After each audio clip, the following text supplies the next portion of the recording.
do some more work on Rusty, get some chassis work done, do subframe bushings, maybe some door bars, maybe pull the rear end out, all that. And you guys are all going to follow along. One of the most important things I found when I had the motor out and the front end off the car is the movement the chassis has. It was just crazy, as stable as the car was. But as you can see here, these subframe bushings are worse for wear.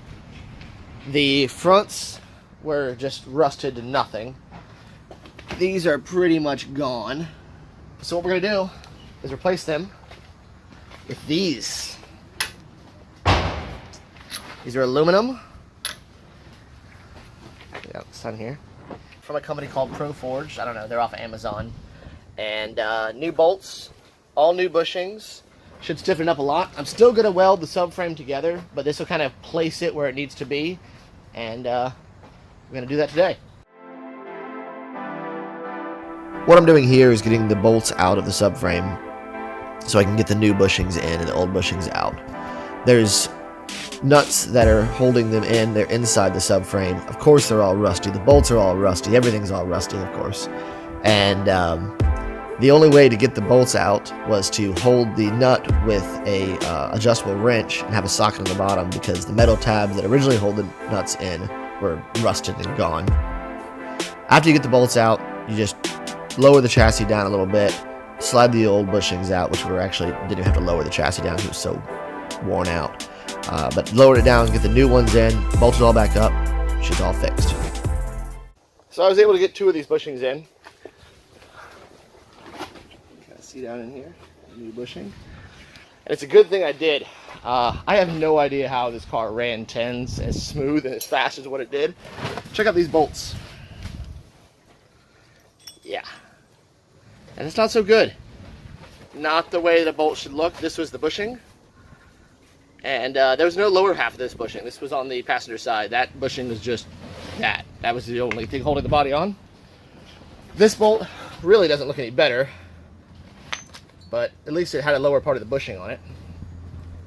Still not very good. While I was doing it, I found out that the rear of the subframe down there actually already had solid mounts in it.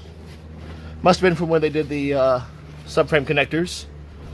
The rest of the bushings we're going to put on when we do the whole front end after the motor's built. That'll be the last things we do to the car. On the agenda for today is the door beams. I've already got the door panel off. You can see inside the door here that there is a giant door beam all the way down there. Supposedly these things are pretty heavy. It seems pretty solid. It seems pretty heavy. So I'm going to take it out. We have the roll bar in the car. We don't need a door beam. Looks like spot welds over here and some spot welds in through here. Rather than try to do this in the car, in the tent, because it's kind of a nightmare, I'm going to go ahead and unbolt these and take the whole door off, take it inside, cut it apart, and then put it back on. Hopefully it's 20-30 pounds less. First step on this is to spray paint where the hinges go, so you know where the hinges go, so when you put the door back on, you can go back in the exact same spot. Doing this by myself was kind of a pain, but with the jack in the backside and a impact driver to get the nuts off, it wasn't too bad. I'd originally planned on just removing the spot welds, cutting one side of the door open and sliding the bar out. It really wasn't that easy, so what I ended up doing was taking out both sides of the metal and actually one little tab inside the door where the door beam is connected, taking all that out, sliding the door beam out that back side of the door. I had to fill in the holes. What I did there, just took some pieces of scrap metal that I had laying around, cut it about to the right size, tacked it, welded it in, just grinded it smooth where the hinge goes so that can fit, and all that worked out really good.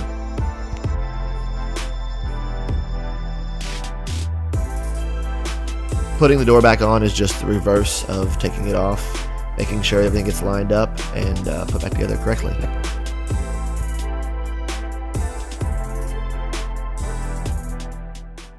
I'm amazed. So this is what came out of the door of the car. 28 pounds. Just this beam. I would never have guessed it. But the door's back together. I've got the plate welded in. Looks all pretty and everything. And I've spray painted everything black to make sure it doesn't rust. Now I've got to do the other door. but it's going to take a while. So I'll catch you guys next time.